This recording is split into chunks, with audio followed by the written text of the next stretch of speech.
जनूबी अफ्रीका के कुल 3 दारुल हुकूमत हैं, जिसमें से एक केप टाउन शहर है जो 1652 में कायम किया गया था। यह बरे-आज़म अफ्रीका में नाइजीरिया के बाद दूसरा सबसे अमीर मुल्क है।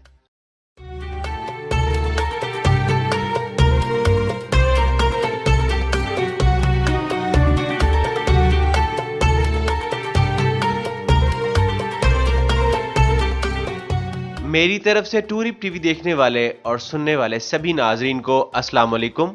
आज की इस वीडियो में हम बात करेंगे साउथ अफ्रीका यानी जनूबी अफ्रीका की, जिसे दुनिया रेनबो नेशन के नाम से भी जानती है, क्योंकि जनूबी अफ्रीका एक ऐसा मुल्क है जिसकी 11 ऑफिशियल ज़बानें हैं, 3 दारुल हुकूमत है और सैकड़ों की तादाद में मजहबी गिरोह यहाँ आबाद हैं। ये मुल्क बरे-आज़म अफ्रीका के जनूब में वाक़या है, जिसके अतराफ में बहीरा हिंद और बहीरा ओकियानूस जैसे बड़े बड़े समंदर